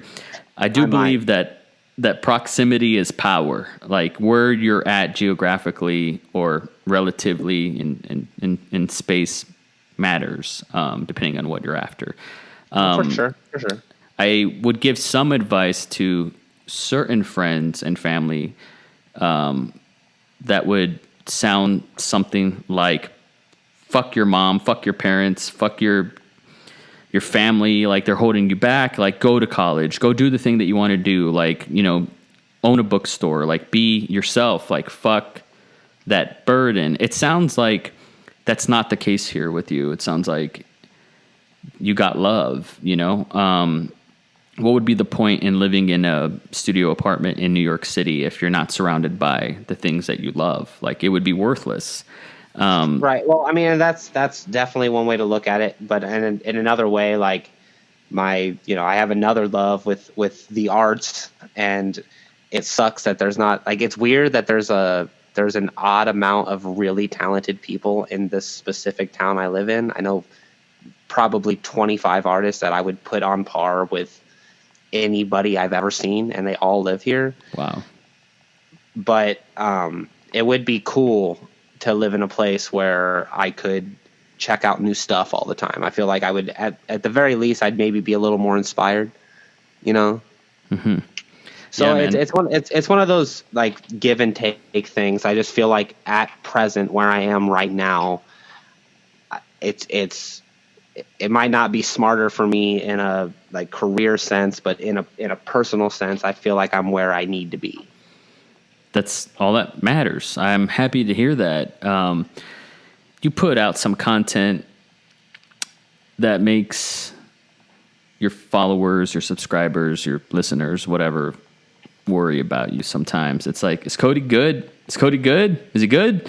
And then when you're good, it's like, Cody's good. That's great. And it sounds like you're good. And that makes me really happy. It does.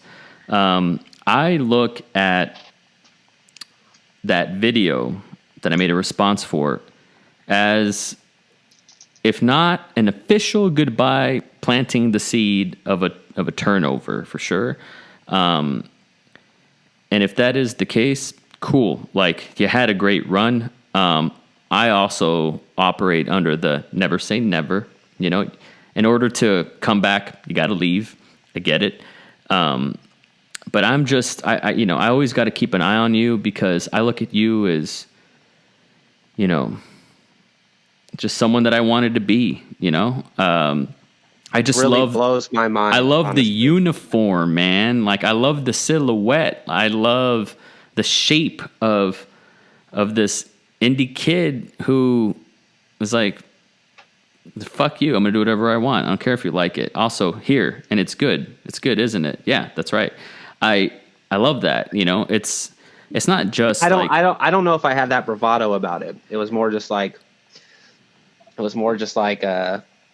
I have to do this. I hate to bring this up, but I'm sure there's no hard feelings, and it doesn't matter. It's not my hill to die on. But you made a feature on YouTube that was about 50 minutes back in the day. A documentary. About The Amazing Atheist? That was the first, like, time I saw someone make a feature, or at least present it that way on YouTube. And I was like, this motherfucker, like he's living my dream. Not that I wanted to work with TJ. I mean, no, but the fact that you made a documentary, like, and for what it's worth, like his heyday was that era with you. I'd like to believe that, and I'd also like to believe that he would say the same if he was being honest about it. I don't have any sour grapes about that dude at all. You know, I think we're both past our YouTube prime or whatever, so there's no real reason to have it. You know, I'm sure he's having like a bigger crisis about it than I am, because I didn't put all of my eggs in that basket. Yeah, that's a good point. But I also, it's weird you say that, because I did not give that documentary the love and care that it deserved, for sure. I was more like, again, that was one of those like real dark periods in my life. And on top of working on a documentary, I was also responsible for filming and editing all of his videos. And he was doing videos for multiple platforms at the time. Mm-hmm. So I was literally pulling 15, 16-hour days doing nothing but videos of this human being, which I didn't find particularly interesting to begin with. It was just something to do, you know. So wow. It's weird you bring it up, because I recently was like, I wonder if I feel any different about it now than I did, 2 or 3 years ago or whatever, last time I checked it out. Because the time before this, I could only get through the first 10 minutes before I'm like, oh God, this is not good. Yeah. You should feel that way. If you look at something that's 10 years old, you should be like, I could have did 100 different things better, for sure. It's right. normal. But it's not even, for me, it's the thing that makes me cringe is that I can tell I wasn't giving it priority. You know what I mean? There's lazy cuts. There's like shots that aren't really in focus. There's times where I should have used a shotgun mic, and instead I opted to use the onboard audio. Just like things that most people wouldn't even realize, but I see my laziness in that. Were you compensated appropriately? Oh, hell no. Well, fuck them then. I mean, then you get what you pay for. How about that? But that's not, I don't think that's really the point. For the product exists whether or not I was compensated for it. You know what I mean? And my I understand, name's attached to it. But at the same time, like, finished is better than perfect sometimes. Do you think so? Because yes. I would rather, I don't think perfect is a real thing, but I think adequate by your own standards is a thing, and that fell far short of the goal. I think, like a touchdown's a touchdown sometimes, Yeah, but it's kind of like, sometimes it's messy. If we're talking, I know you said earlier that you don't give a shit about touchdowns, but there was the way that I view that, if you're going to say a touchdown is a touchdown, is there was this game a few years ago where it was the Packers and the Seahawks, and the end of the game was called by a interception that should have been a touchdown, but it was ruled an interception. Mm-hmm. And I feel like that documentary is that catch. It should have been ruled, but it's that in reverse, because it was a touchdown that should have been ruled an interception. Ooh, you know what I mean? Ooh, I like that. Yeah, you just jujitsu'd that. That's nice. Yeah, no, we can armchair quarterback that documentary all day. But the point is, like, you were a pioneer. You are a pioneer. Like, everything just looked like it came so natural to you. Like it was a second nature thing. It looked like somebody gave you the handbook on on what notes to hit, on YouTube. And I was like, this fucker. And I was just playing catch up. Like, I still feel like I'm playing catch up with you, man. So yeah, I know being maybe hyperbolic to some ears out there, but this is just my truth. This was someone that, surely somebody has a Cody Weber archetype, like, in their life. Like, if you're a musician, you might look at somebody that way. And let me just say this too, like, please don't take this ball and run with it. What's up with these fucking sport metaphors? It's just crazy, but it's the nature of the game. It is. It is. See what I did? I love it. But I don't want you to think that I'm looking at you as some person that's like, not reaching their full human potential. And no, it's not that. Like, I ain't sunning you like that. I'm not. I'm just like a little. It's news to my ears to hear. The perception is reality, and I'm like, Cody Webber was living the indie dream, and so it wasn't that case all the time. That's like the real human story, you know. It's like maybe that guy from Motley Crue didn't snort a line of ants like we want to believe, but and that's not a bad thing, you know. Like it's not like you are living a life of a true creative in the 21st century in 2019. You know, you're still at it. You've said it yourself. You've thought of so many times where you're like, I ain't picking up a camera today. You know, like I've quit. I don't know how many times. Like just a month ago, I was tweeting like, I hate movies. I hate filmmaking. Fuck YouTube, all that shit. And then, you know, it's funny how things work out. But so I feel you, man. But you know, going back, and I'll end it with this, and I'll let you give some final words.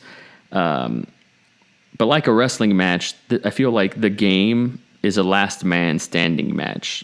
And I've seen you come up at 9 so many times. And you strike me as a guy that when you stay down for 10, that'll be the day you die. For sure. And I don't think I'm capable of it, at least not while I'm breathing. Because it's like I said, it's the only thing I show any promise in at all. Like if I were to decide tomorrow I was going to be an electrician or some shit, I might be able to learn it, but I'm not going to be talented at it. I'm not going to feel like I show real skill, you know. Like the only utility I offer is the stuff that I do. So I might, like, I've been doing it for so long. I don't know a life where I didn't do it. Literally, like I can't think of a single memory in my life where I wasn't making something. It's just been a part of my existence for so long that I don't think giving up is an option. I just think that the idea of potential is a very relative thing. You know, I feel like I'm reaching my potential just with the output that I'm putting out. And whether I touch 5 people or 500, I would rather touch 500. But if 5 people get off on what I do, then that's something. You know what I mean? Like I don't really need that much. I yearn for minimalism. That's, you know what, and that's totally in right now as well. So you should bank on that. It is. If you want 1 million views, just put fucking the word minimalism in your title. But no, I don't want to say he's a friend, but I know this guy who his wallet is a Ziploc bag, and he just hitchhikes to Mexico, and he's like an alien from outer space. Like he is unplugged from the Matrix. Like he's just a fucking free. And he comes from a fancy pants family, and they just don't get it. And it's the ultimate win. Like this guy will never be on a poster in some kid's bedroom, right? For these efforts. But in my eyes, I'm like, this guy's fucking free. Like he could Into the Wild Emil Hirsch, like snip his Social Security card and just be free. Like I envy that too, you know. And he's a minimalist as well, and doesn't speak Spanish, and he just figures it out. Like I truly admire that, and I look at you like that guy, except like a talented, tall, good-looking version. So you are giving me far too much credit, man. I promise. Man, you got like some distorted reality shit going. You got body dysmorphia, and you know you do, bro. That's what this is. I made a movie about body dysmorphia, so I'm an expert. It's been suggested for sure. There you go. Thank you so much for this podcast, man. I got to say, while we're in the moment, and this will be a part of the podcast, this is a dream come true. Like this is the longest podcast I've ever done on my show. It's with somebody that I admire, a peer, and I just forgot we were doing it, and it was just like a conversation. So this is a dream, man. And thank you for giving this to me. It means a lot. You made my morning when you made that video today, and you've made my night by just saying what you just said. Like if I affect one person positively in a day, I've done my good deed. You've done your good deed, man. So thank you for that. I appreciate you. Oh yeah, man. Thank you so much.